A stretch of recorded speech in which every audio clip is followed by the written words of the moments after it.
It's Dr. Nick Araza here talking to you about warm-up and the squat. So warming your tissues up before you get adjusted helps you to get a better adjustment, helps you to hold it longer, and if you end up doing traction in our office, it helps you get more of an impact there as well. So the whole goal of warming you up is that your tissues warm up. They actually change their temperature. They get a little more elastic, a little more pliable.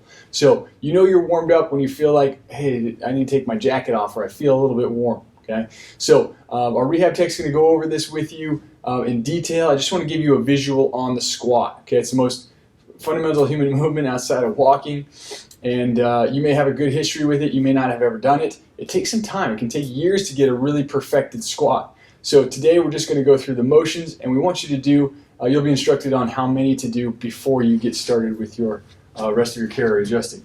So from the side, squat looks like this. Arms are in front. Hinge at the hips, drop down, okay?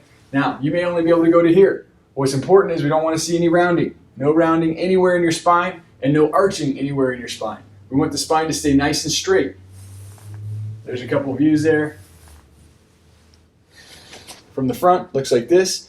Toes are slightly wider than your hips, and the knees drive out, not in. Really important.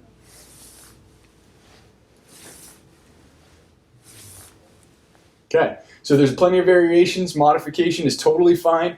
We don't want you to feel any pain. If you feel pain, you're going to articulate it, so you're going to communicate that to us. We may start you on a chair with your hips back to the chair, because a lot of times when you're doing this properly, you might feel like you're going to fall backwards. That's it for the warm-up on the squat.